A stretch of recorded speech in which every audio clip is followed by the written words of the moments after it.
अब इसके बाद आते हैं न्यूटन रैप्सन मेथड पर। दूसरा मेथड है, बहुत इंपॉर्टेंट मेथड है, जिसका नाम है न्यूटन रैप्सन मेथड। जरा देखते हैं ये सवाल जो सामने लिखा हुआ है, क्या लिखा हुआ है। इक्वेशन x² - 8 = 0 का real root Newton Raphson method से फाइंड कर।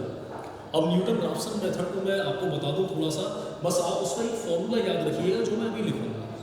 मैं आपको हैंड टू हैंड न्यूमेरिकल में ये बताता चलूंगा कि न्यूटन रैप्सन मेथड दरअसल होता क्या है ना। तो सबसे पहले हमें काम वही करना है कि हमें इसको लेट करना है फंक्शन, इसको लेट करना है fx के बराबर। किसके बराबर लेट करना है? fx के बराबर, यानी लेट fx = x² - 8 है ना, और इज इक्वल टू 0। बहुत ध्यान से समझिएगा कि सबसे पहले मैंने लेट कर लिया इसको fx के बराबर, जो भी मुझे फंक्शन दिया हुआ है। क्लियर? अब इसके बाद इसका फर्स्ट डेरिवेटिव हम निकाल देते हैं। कहने का मतलब है इसका एक बार डिफरेंशिएशन कर देते हैं, यानी f' बराबर 2x। क्लियर? इसको इक्वेशन नंबर फर्स्ट मान लेंगे और इसको मान लेंगे इक्वेशन नंबर सेकेंड। क्लियर? अब हमारा काम वही है। क्या काम है कि एक वैल्यू निगेटिव निकालनी है और एक पॉजिटिव निकालनी है। ये दरअसल मैं जो लिखूंगा ना वैल्यू निगेटिव के लिए और पॉजिटिव के लिए, ये अपनी तरफ से नहीं लिख रहा हूं, मैं यहाँ देखूंगा, यहाँ पुट कर करके देखूंगा। अभी आपके सामने पुट करूंगा, आप देखेंगे। तो जरा देखें, अगर x बराबर 0 मैं पुट करता हूं तो 0 - 8 यानी -8 निगेटिव आ रही है। अगर मैं 1 पुट करता हूं तो 1 - 8 = -7, इट इज ऑल्सो नेगेटिव। अगर मैं 2 पुट करता हूं तो 2 का स्क्वायर कितना होगा? 4, 4 - 8 = -4, यानी ये भी नेगेटिव है।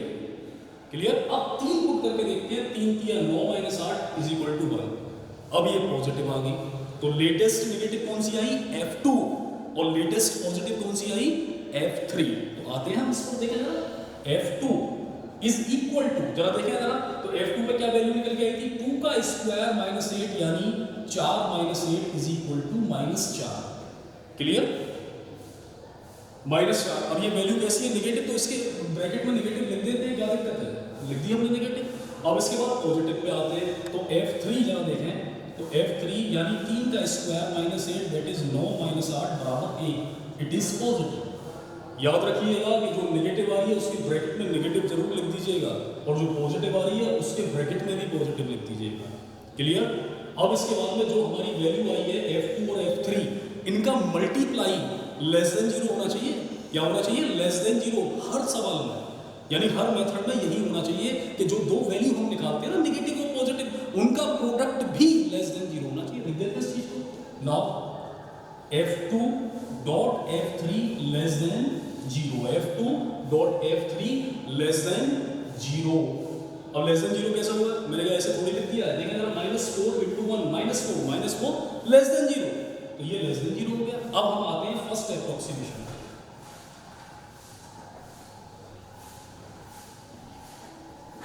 फर्स्ट एप्रोक्सीमेशन, और इसका मान समझ लेना, हिंदी में इसको क्या बोलते हैं? रूट का लगभग मान।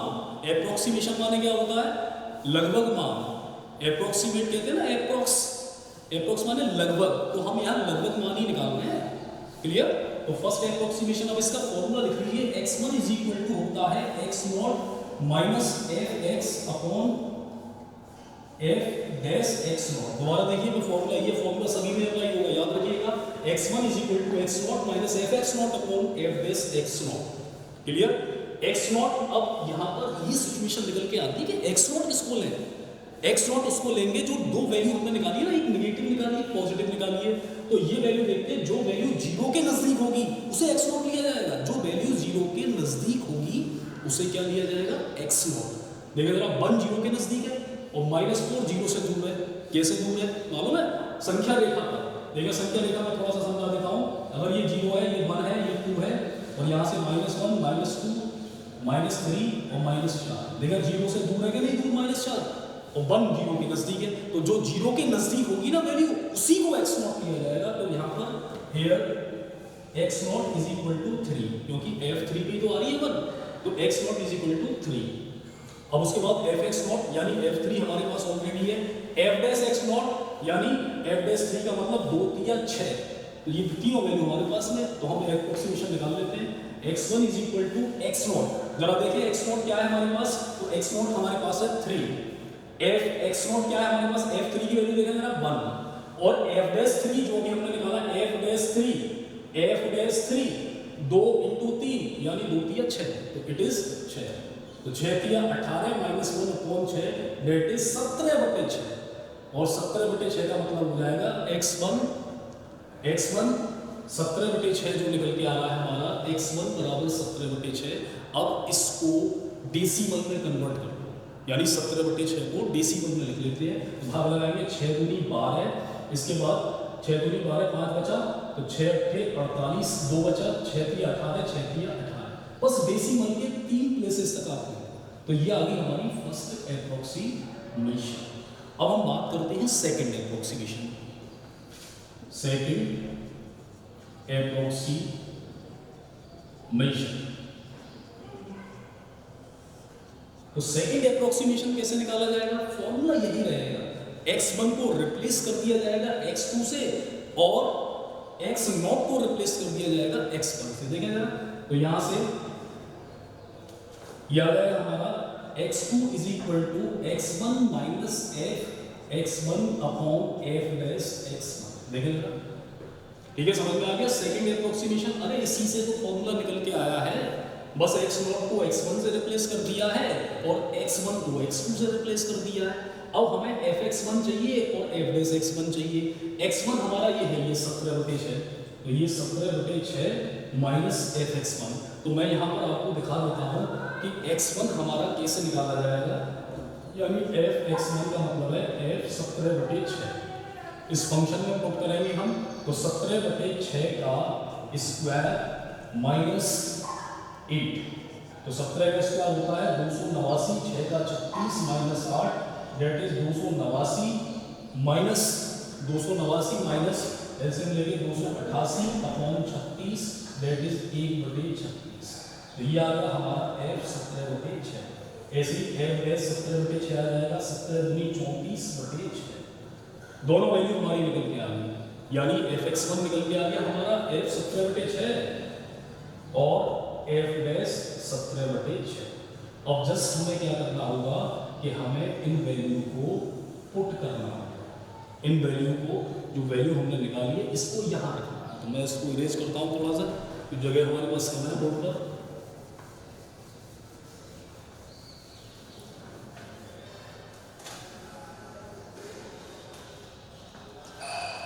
देखिए जरा, इसके बाद इसी में वैल्यू पुट करता हूं, तो यहां से x2 बराबर आ जाएगा मेरा 17/6 माइनस 1/36 अपॉन 34/6। क्लियर, तो यहां से 6 से कट जाएगा, 6 छिंग 36, 17/6 और minus 1/6 into 34। Now take LCM 6 into 34 and 17 into 34 minus 1। 17 into 34 का मल्टीप्लाई आप ऐसे ही कर दीजिए, 17 चौका 68 होते हैं, 17 दिया 51 और 6 57 माइनस अपॉन 6, 6 चौक 24 और 6 तिया 18 और 2 21, 18 2 20, 6 चौक 24 6 तिया 18 2 20, तो ये आ जाएगा 577 अपॉन 204। इसका इसमें डिवाइड लगाएंगे और डिवाइड लगा के हमें मिल जाएगा 2.828। क्लियर। अब एक चीज आपने बचपन से जानते होंगे कि ये जो 8 है ना 2.828, ये जो 8 है, अगर डेसिमल के बाद तीसरा अंक 5 या 5 से ज़्यादा होता है तो दूसरे में 1 ऐड हो जाता है, तो यहाँ 8 है तो यहाँ 1 ऐड हो जाएगा, तो ये हो जाएगा हमारा 2.83। क्लियर, इसको लिख देंगे बीच में एप्रॉक्स, तो ये आ गया हमारा x2। अब जरा x2 को देखो आप और x1 को देखो, ये दोनों लगभग बराबर से लग रहे हैं। देखिए जरा 2.83 यहाँ भी है और 2.83, यानी 2 प्लेसेस तक ये बराबर है। तो ये वैल्यू जो हमारी दो वैल्यू आपस में बराबर आ जाती है ना, दो एप्रोक्सीमेशन कितने भी प्लेसेस तक आ जाए वही हमारा रियल रूट होता है, वही हमारा आंसर होता है। तो हमारा आंसर क्या हो जाएगा, so root is equal to 2.83 और आंसर। अब यहाँ लिख देंगे बिकॉज, यहाँ लिख देंगे because x1 is equal to x2 up to 2 places of decimal। Clear? तो इसी के साथ यही आपका आंसर है।